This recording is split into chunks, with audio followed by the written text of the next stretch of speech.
ज्यादा बोला तड़े बाबू, अगर सामने आईबे तो तोर पूरा गरमिया झाड़ दे। कि ज्यादा बोला तड़े बाबू, अगर सामने आईबे तो तोर पूरा गरमिया झाड़ दे। आ कुशीनगर आके एक बेर खाली फोन कर दिए, वो जाके तोर करे जवाब फाड़ दे। राज हवे बड़ा नाज हवे, जिला कुशीनगर रंगबाज हवे। कि भारत के शान हवे आ उत्तर प्रदेश के जान हवे।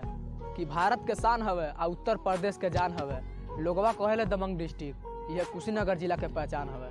कुशीनगर जिला में मरद मिले हाथा काठा। कुशीनगर जिला में मरद मिले हाथा काठा। अच्छा